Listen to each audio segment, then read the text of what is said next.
நேற்று நம்ம தளபதி சிஎம் ஆயிட்டாரு. நேற்று காலையில் 10 மணிக்கெல்லாம் சி ஜோசப் விஜய் என்னும் நான் சொல்லும் போதெல்லாம் நான் இங்கே வெடி வெடித்து செலிப்ரேட் பண்ண ஸ்டார்ட் பண்ணிட்டேன். கிட்டத்தட்ட 1,30,00,000 மக்கள் வந்து அவருக்கு ஓட் பண்ணியிருக்காங்க. அதில் நானும் ஒரு ஆள். பட் என்ன தான் விஜய் சார் சிஎம் ஆனாலும் எனக்கு வந்துட்டு நான் ஆக்டர் விஜய் ரொம்ப நான் மிஸ் பண்ணுறேன். டு பி ஆனஸ்ட், நான் என்ன நினச்சேன்னா இந்த எலெக்ஷனில் ஒரு 2 சீட்டு 3 சீட்டு தான் ஜெயிப்பார். அதுக்கப்புறம் எப்படி உலகநாயகன் எப்படி பேக் அடித்து திருப்பி சினிமாவுக்கு வந்தாரோ அதே மாதிரி இவரு சினிமாவுக்கு வந்துடுவார் அப்படி தான் நான் நினச்சிக்கிட்டு இருந்தேன். நான் என்னென்னமோ எக்ஸ்பெக்ட் பண்ணேன்.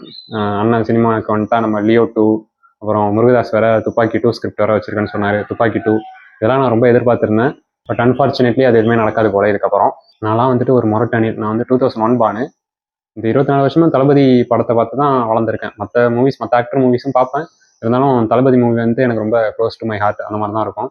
இந்த துள்ளாத மனம் துள்ளும், காதலுக்கு மரியாதை, குஷி, ஷாஜகான், கில்லி, திருப்பாச்சி, திருமலை, சிவகாசி, போக்கிரி படம்லாம் பார்த்துட்டு நான் போக்கிரி விஜயா மாறிடும். அப்போ எனக்கு 6 வயசு 7 வயசு தான் இருக்கும்.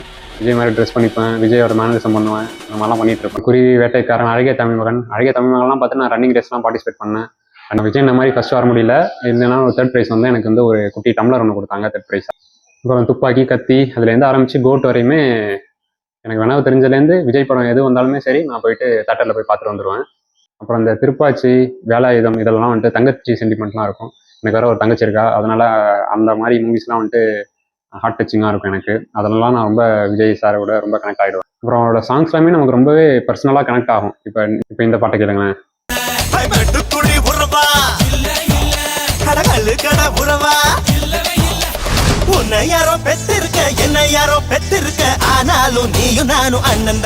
இந்த பாட்டை கேட்டீங்களா? இப்போ இன்னொரு பாட்டு இருக்கு.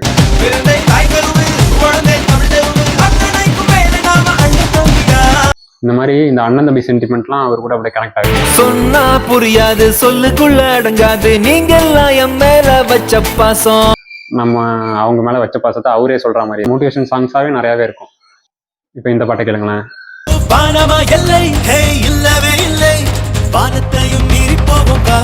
இது வந்துட்டு ராகவா லாரன்ஸ் வந்துட்டு கொரியோகிராஃபர். அவரே தூக்கி சாப்பிட்ற மாதிரி ஒரு பெர்ஃபார்மன்ஸ் பண்ணிடுவாப்ல நம்ம தளபதி விஜய். மாதிரி விஜய் சார் டான்ஸ்லாம் பார்த்துட்டு நானும் டான்ஸ்லாம் பார்ட்டிசிபேட் பண்ணியிருக்கேன் நிறையாவே. அப்புறம் இன்னும் 2 பாட்டு இருக்கு, அந்த 2 பாட்டையும் கேட்டுவாங்க.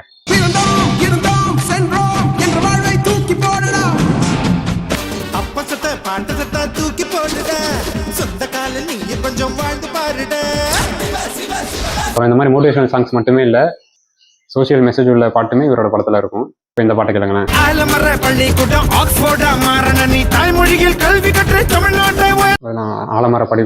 மாட்டணுங்கிறாரு. கண்ணீரை மிதக்கின்ற கட்டு மரம், வெள்காலத்தில் குடிசையெல்லாம் அணையாமல் எரிகின்ற காட்டு மரம்,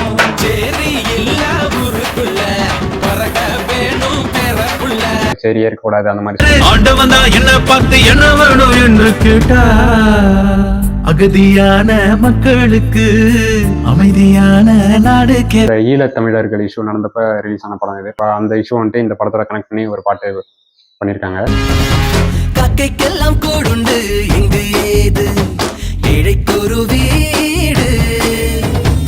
ஏழைக்கெல்லாம் வீடு வேணும்ட்டு ஒரு சோசியல் மெசேஜ் சொல்லியிருக்காரு. இவரோட பாட்டு படம் மட்டும்தான் இல்லை, இவரோட ஆடியோ லான்ச்சுமே வேறு லெவலில் இருக்கும். இவரோட ஆடியோ லான்ச்சில் ஒரு ஸ்பீச்சுமே வந்துட்டு ஏதாச்சும் எனக்கு ஒரு டிப்ரெஷன்னா போயிட்டு ரிசார்ட் ஆடியோ லான்ச் கேட்க ஆரம்பிச்சிருவேன். அப்புறம் விஜய் அவார்ட்ஸில் பேசியிருப்பாரு, அதை போய் கேட்க ஆரம்பிச்சிருவேன். அது எல்லாமே வந்துட்டு நமக்கு ஒரு மோட்டிவேஷனாகவே இருக்கும். இந்த ஸ்பீச் கேளுங்களேன், எப்படி கிரவுண்டடாக பேசுகிறாருன்னு. எல்லாருக்குமே லைஃப்பில் முன்னுக்கு வரதுக்கு நிறைய வாய்ப்புகள் கிடைக்கும். ஆனால் என்ன, அந்த வாய்ப்புகள் இருக்கிற கஷ்டத்தை பார்க்குறவங்க தோத்துடுறாங்க, அந்த கஷ்டத்துலையும் இருக்கிற வாய்ப்பை பார்க்குறவங்க ஜெயிக்கிறாங்க. இதில் வந்து நான் மட்டும்தான் அப்படின்றதுக்கெலாம் இடமே இல்லை. இன்னைக்கு நான் ஜெயிக்கலாம், நாளைக்கு இன்னொருத்தவங்க ஒரு 2-3 வாரம் கழிச்சு இன்னொருத்தவங்க ஜெயிப்பாங்க. இன்னும் 2 ஸ்பீச் இருக்குது, இதையும் கேட்டு வந்துரு. அதே நேரத்தில் அவ்வளோ ஈஸியால் இந்த உலகத்தில் நம்மளை வாழ விட்டுற மாட்டாங்க. போட்டு ஒரு வழி பண்ணுவாங்க, 4 பக்கத்துலேருந்து போட்டு நம்மளை ஒரு ப்ரெஷர் பண்ணுவாங்க. வேறு வழியே இல்லை, அதெல்லாம் தாண்டி தான் நம்ம வந்தாகணும். கிடைச்ச வண்டியில் ஏறி நினச்ச இடத்துக்கு போக முடியாதுங்க. நமக்கான ட்ரெயின் வரணும்னா நாம் கொஞ்ச நேரம் பிளாட்ஃபார்மில் நின்று தான் ஆகணும். என்ன நண்பா? இதுக்கப்புறம் இந்த மாதிரி ஆடியோ லான்ச்சுமே இல்லை, ஃபர்ஸ்ட் ஷோ இல்லை, எதுவுமே கிடையாதுங்கிற போது ரொம்ப வருத்தமாக தான் இருக்குது எனக்கு. ப்ராமிஸாக நான் என்ன நினச்சேன்னா, எப்படி உதயனா எம்எல்ஏவாக இருந்துட்டு படம் நடிக்கிறாரு, அந்த மாதிரி வந்துட்டு விஜய் சாரும் உள்ளே வந்துட்டு ஒரு 4-5 சீட்டு தான் வாங்குவார், எம்எல்ஏவாக இருப்பார், வந்து படம் நடிப்பார். அதான் நான் எக்ஸ்பெக்ட் பண்ணேன். பார்த்தீங்கன்னா இவரும் படமே நடிக்க மாட்டேன்னு சொல்லிட்டாரு.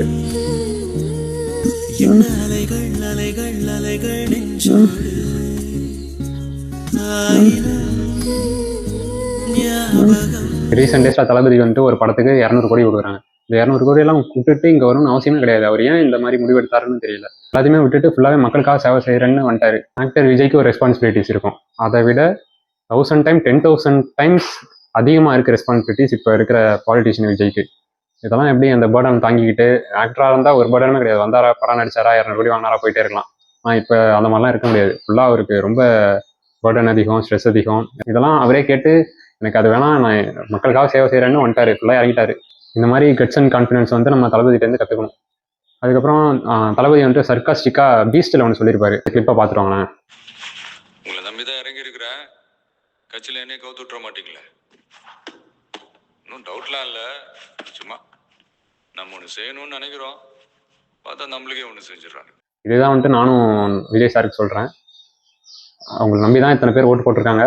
நீங்கள் அவங்களை காப்பாற்றிங்க நம்பிக்கை இருக்குது. அதனால தான் நானே உங்களுக்கு ஓட்டு போட்டேன். 24 வருஷத்தில் தளபதியோட இன்ஃப்ளூயன்ஸ் எனக்கு இருக்குது. அவரோட இம்பாக்ட்டும் என்கிட்ட ஒரு 20-30% இருக்குது. அப்படி தான் நான் சொல்லுவேன். ஏன்னா சின்ன பிள்ளையில வந்துட்டு போக்கிரி மாதிரி ட்ரெஸ் பண்ணிட்டு சுற்றிக்கிட்டு இருக்கேன். அழகிய தமிழ் மகன் பார்த்து ரன்னிங் ரேஸ்லாம் ஓட ஆரம்பித்தேன். அப்புறம் அவரோட டான்ஸ் பார்த்து நல்லா டான்ஸ்லாம் ஆடுவேன். அப்புறம் அவரோட ஆடியோ லஞ்ச் நல்லா டான்ஸ் ஆட மாட்டேன், ஓரளவுக்கு ஆடுவேன். ஏதாச்சும் நம்மளால் முடியலன்னா நான் போயிட்டு அவரோட ஆடியோ லஞ்ச் ஸ்பீச்செல்லாம் கேட்டு என்னை நானே மோட்டிவேட் பண்ணிப்பேன். இந்த மாதிரி தளபதி பண்ணுறது எல்லாமே நான் பண்ணிகிட்டு இருக்கேன். மேபி அவர் மாதிரி சிஎம் கூட ஆகலாம். எஸ் வசந்த் என்னும் நான். நெக்ஸ்ட் வந்து இன்னொன்று ஒன்று சொல்லணும்னு நினச்சேன். ரொம்ப முக்கியமான விஷயம். நம்ம அட்லி நான் எடுத்த மெர்சல் படத்தில் வந்துட்டு நம்ம தளபதி ஒன்று சொல்லியிருப்பாரு. அந்த கிளிப்பை பார்த்துட்டு வாங்க. மாறன் கவர்மெண்ட் ஹாஸ்பிட்டல்ஸோட தரத்தெல்லாம் ஜாஸ்தி பண்ணணும். அதுக்கு ஏதாவது ஐடியா வச்சிருக்கீங்களா? சீஃப் மினிஸ்டர், பிரைம் மினிஸ்டர், ஜனாதிபதி, governor, MP, MLA, IAS, IPS officers, சுருக்கமாக சொல்ல போனால் எல்லா கவர்மெண்ட் ஸ்டாஃப்ஸும் கவர்மெண்ட் ஹாஸ்பிட்டலில் மட்டும்தான் சேரணும்னு ஒரு சட்டம் கொண்டு வந்தால் எல்லா கவர்மெண்ட் ஹாஸ்பிட்டல்ஸும் உலக தரத்துக்கு வந்துடும். பார்த்துட்டு வந்துட்டிங்களா? இதனாலாம் எப்படி இருந்ததுன்னா, இப்போ இந்த டிஎம்கேவாக இருக்கட்டும், ஏடிஎம்கேவாக இருக்கட்டும், ஏடிஎம்கே மினிஸ்டருக்கு ஏதாச்சும் ஒன்று ஆயிட்டுனா அப்போலோக்கு போயிடுவாங்க. நேற்று இரவு சென்னை அப்போலோ மருத்துவமனையில் அனுமதிக்கப்பட்ட முதலமைச்சர் ஜெயலலிதாவுக்கு தொடர்ந்து சிகிச்சை அளிக்கப்பட்டு வருகிறது. டிஎம்கேல மினிஸ்டருக்கு ஏதாச்சும் ஒன்று ஆயிட்டுனா காவேரிக்கு போயிடுவாங்க. திமுக தலைவர் கருணாநிதி கோபாலபுரம் இல்லத்திலிருந்து காவேரி மருத்துவமனைக்கு புறப்பட்டார். இது குறித்து இப்போ இதே மாதிரி பிரைவேட் ஹாஸ்பிட்டல் லெவலுக்கு கவர்மெண்ட் ஹாஸ்பிட்டலில் தரம் உயரணும்னா நம்ம டிவிகேல உள்ள சிஎம்மாக இருக்கட்டும், எம்எல்ஏவாக இருக்கட்டும், இப்போ எம்பிஸ் ஆவாங்க அடுத்த எலெக்ஷனில், எம்பிஸாக இருக்கட்டும், எல்லாருமே வந்துட்டு ஒரு கவர்மெண்ட் ஹாஸ்பிட்டலுக்கு தான் போகணும் அப்படிங்கிற மாதிரி ஒரு சட்டம் போட்டிங்கன்னா போதும். எல்லாருமே கவர்மெண்ட் ஹாஸ்பிட்டல் வந்துட்டு ப்ரைவேட் ஹாஸ்பிட்டல் லெவலுக்கு எல்லாம் சூப்பர் ஆகிடும். விஜய் நான் பார்த்துருந்தீங்கன்னா இது உங்களுக்கு தான். உங்களுக்கே ஏதோ ஒரு காட் கிரேஸ் எதுவும் ஆகக்கூடாது. மேபி ஏதோ ஒரு ஃபீவர், ஏதாச்சும் ஒரு தலைவலி, அதே மாதிரி நம்ம ஆதவ அர்ஜுனா எனக்கு ஏதோ ஒரு ஃபீவர், தலைவலி, அப்புறம் செங்கோட்டையன் சாருக்கு ஃபீவர், தலைவலினா போயிட்டு அப்போலோலையும் காவேரிக்கும் போகாமல் நம்ம கவர்மெண்ட் ஹாஸ்பிட்டல் போனீங்கன்னா கவர்மெண்ட் ஹாஸ்பிட்டல் தரம் உயரும். நம்மளும் வந்துட்டு மக்களும் வந்துட்டு கவர்மெண்ட் ஹாஸ்பிட்டலை தேடி போவாங்க. நீங்கள் ஒரு இவ்வளோ ஸ்கீம் ரிலீஸ் பண்ணீங்களே, இதில் இதையும் ஆட் பண்ணிக்கங்க. இது ரொம்ப கஷ்டம், அது எனக்கே தெரியும். நீங்களும் கால அவகாசம் நிறைய கேட்டிருக்கீங்க. 2031 கொண்டு வந்துட்டிங்கன்னா 2031 அப்பையும் நீங்கள் தான் சிஎம்.